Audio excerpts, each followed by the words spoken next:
Bonjour à tous, je suis très heureux de vous retrouver, c'est Laurent pour une nouvelle vidéo sur la chaîne Elprod. Je voulais faire une vidéo un petit peu particulière, comme on n'en fait pas souvent, pour vous parler aujourd'hui de l'histoire d'un objet, un objet du quotidien qui est un objet civil, mais qui a été avant tout un objet militaire. Il s'agit du drone. Le drone, c'est vrai que vous êtes peut-être vous-même droniste, vous pratiquez des vols pour de super vues comme celle que j'ai derrière moi sur cette mer de nuages prise dans les Alpes et en Savoie en particulier. Mais vous entendez beaucoup parler des drones, on a d'ailleurs beaucoup évoqué ceci d'ailleurs dans une vidéo concernant les guerres comme celle entre l'Iran et les États-Unis, les drones iraniens. On a évoqué les drones également ukrainiens qui servent pour cette guerre également qui sévit en Ukraine contre la Russie. Mais l'histoire du drone, elle remonte à quand exactement ? Eh bien, elle remonte en fait en 1917 avec le premier vol d'un avion qui s'appelait tout simplement l'Ariel Target. L'Ariel Target qui a été inventé par le père en quelque sorte du drone tel qu'on le connaît aujourd'hui, un certain Archibald Law. Archibald Law, en fait, c'était un Britannique qui a beaucoup servi justement l'armée britannique. On est en pleine guerre 14-18, les Anglais ont beaucoup de pertes, des bombardements avec les zeppelins allemands sur Londres, et justement il commence à réfléchir à une arme qui serait une sorte d'avion télécommandé, donc à distance, et qui permettrait de cibler justement des cibles ennemies, c'est le cas de dire, des cibles ennemies, sans faire de pertes avec ses pilotes. Et effectivement, Archibald Law va sortir cet appareil qu'il va tester en 1917. En fait, il y aura deux appareils qui vont être testés. Bon, le premier va échouer, puis le deuxième va voler quand même, ce qui va un petit peu impressionner l'armée britannique. Bon, puis suite à des mouvements, à vouloir pousser la machine un petit peu trop loin, elle va faire des loopings et l'avion ira s'écraser.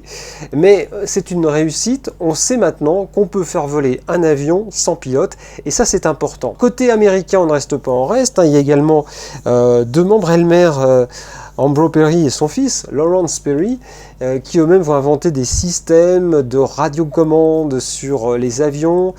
En France, on a un certain Max Boucher, qui fut le premier français pilote d'un avion sans pilote.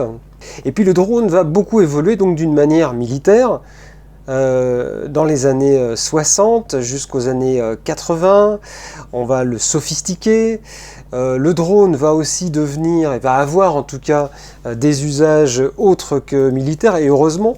Ça va servir par exemple pour les cultures, pour l'arrosage des cultures, pour nettoyer par exemple une toiture sans avoir besoin de monter sur le toit. Et puis je voulais aussi vous parler de la période où on va vraiment créer des drones pour le grand public, et ça on le doit à un monsieur qui s'appelle Henri Seydoux, un Français. Alors Henri Seydoux, ce nom n'est pas totalement inconnu puisqu'il a un papa célèbre, PDG de Pathé Cinéma, Jérôme Seydoux. La fille d'Henri Seydoux, elle aussi est connue, elle s'appelle Léa, elle fait du cinéma, on l'a vu dans différentes James Bond. Bref, Henri Seydoux n'est pas né dans une famille d'ouvriers habitant le 20e arrondissement de Paris, loin de là, il est dans le 8e. Alors lui, il va un peu révolutionner le monde, Henri Seydoux, parce que c'est un homme d'affaires, un petit peu cette famille d'ailleurs. Il va inventer d'abord un petit appareil qui permet aux personnes qui sont frappées de cécité, c'est un agenda électronique où les gens peuvent noter leur rendez-vous en envoyant une commande vocale. Et donc ça va évidemment être un objet qui va avoir beaucoup de succès, son premier succès d'ailleurs pour Henri Seydoux. Il va aussi développer pour les véhicules les premiers systèmes Bluetooth. C'est lui qui a inventé cela. Ça va être un vrai succès d'ailleurs pour les automobilistes. Imaginez, vous recevez des appels dans votre véhicule, vous pouvez passer des appels avec une commande vocale qui vous permet de voir le nom de la personne qui vous appelle sur un petit écran. Je sais aujourd'hui ça peut paraître d'une simplicité, mais voilà, il faut se remémorer qu'on est dans les années 90-2000 et que c'est déjà une vraie révolution pour les automobilistes.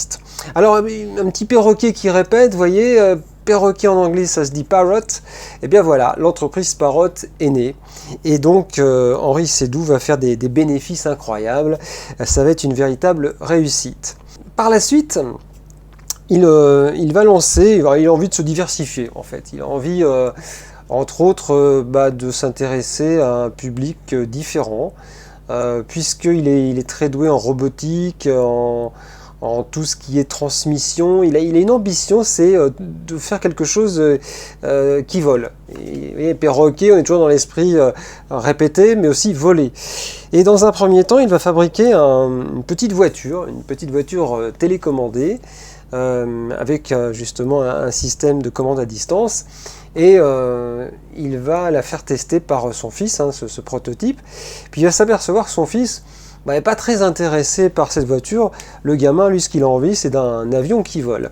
Et c'est là que Henri Seydoux va avoir cette idée incroyable, c'est de lancer un premier drone, qui est équipé de capteurs, avec 4 rotors qui tournent, un petit peu comme un hélicoptère.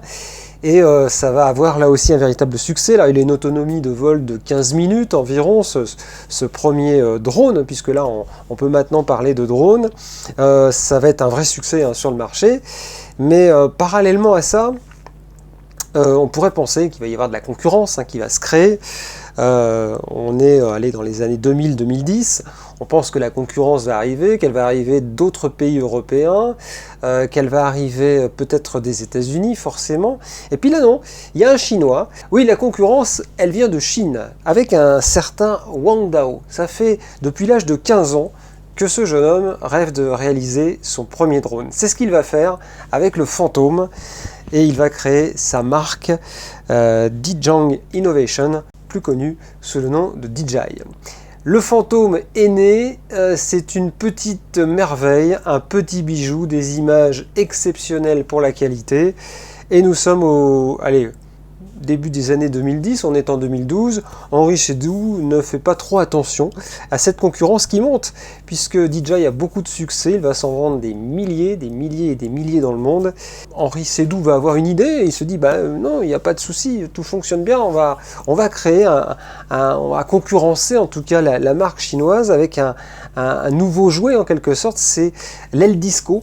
C'est cet avion drone qui avait une petite hélice à l'arrière, qui atteignait des pointes de 80 km/h, qui avait une autonomie en vol de 45 minutes.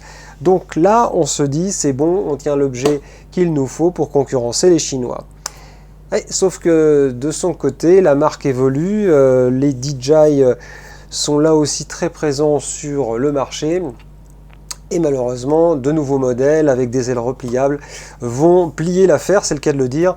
Et petit à petit, la marque chinoise va écraser le français Parrot.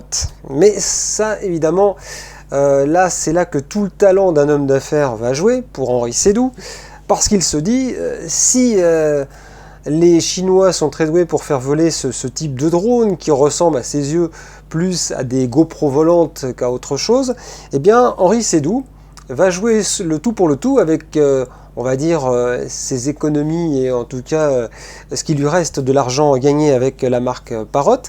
Il va se lancer dans la production de drones qui ont des utilités professionnelles pour les cultures, j'en parlais tout à l'heure, ou encore aussi pour l'industrie, pour l'armée. Et c'est surtout là qu'il va jouer gros. Parce qu'avec l'armée, il sait que celle-ci est très intéressée par ces appareils, parce que on a beau dire ce qu'on voudra par rapport aux techniques chinoises, le français est reconnu pour un matériel fiable, et il va donc attaquer le marché de l'armée pour réaliser de nouvelles ventes. Alors encore aujourd'hui, Chinois, Français se tirent un petit peu la bourre sur le terrain des drones. Alors oui, d'un côté, Parrot, qui s'est orienté plus aujourd'hui sur le côté militaire, DJI, qui est plus branché sur la partie civile, loisirs, nouvelles technologies aussi pour certains métiers, prise de vue par exemple, pour la télévision, pour le cinéma. Mais pour la petite histoire, aujourd'hui, la Chine vient de créer un porte-avions un peu particulier. Parce que ce n'est pas un porte-avions, c'est un porte-drone. Regardez.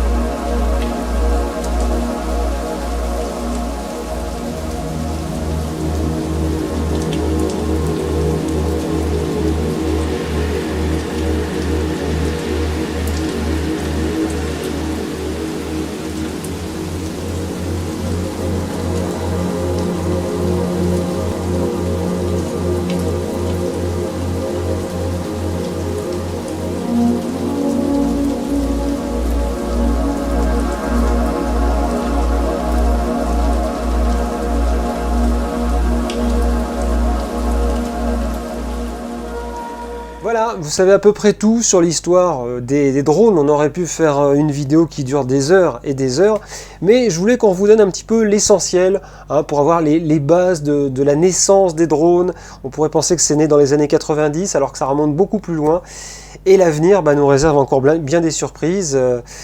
Des drones certainement qui seront encore plus pointus, et l'armée entre autres qui développera des drones encore plus intelligents avec l'intelligence artificielle, qui pourront aller toucher des cibles des fois dans des secteurs habités avec des frappes chirurgicales, ce qui évitera évidemment des pertes collatérales.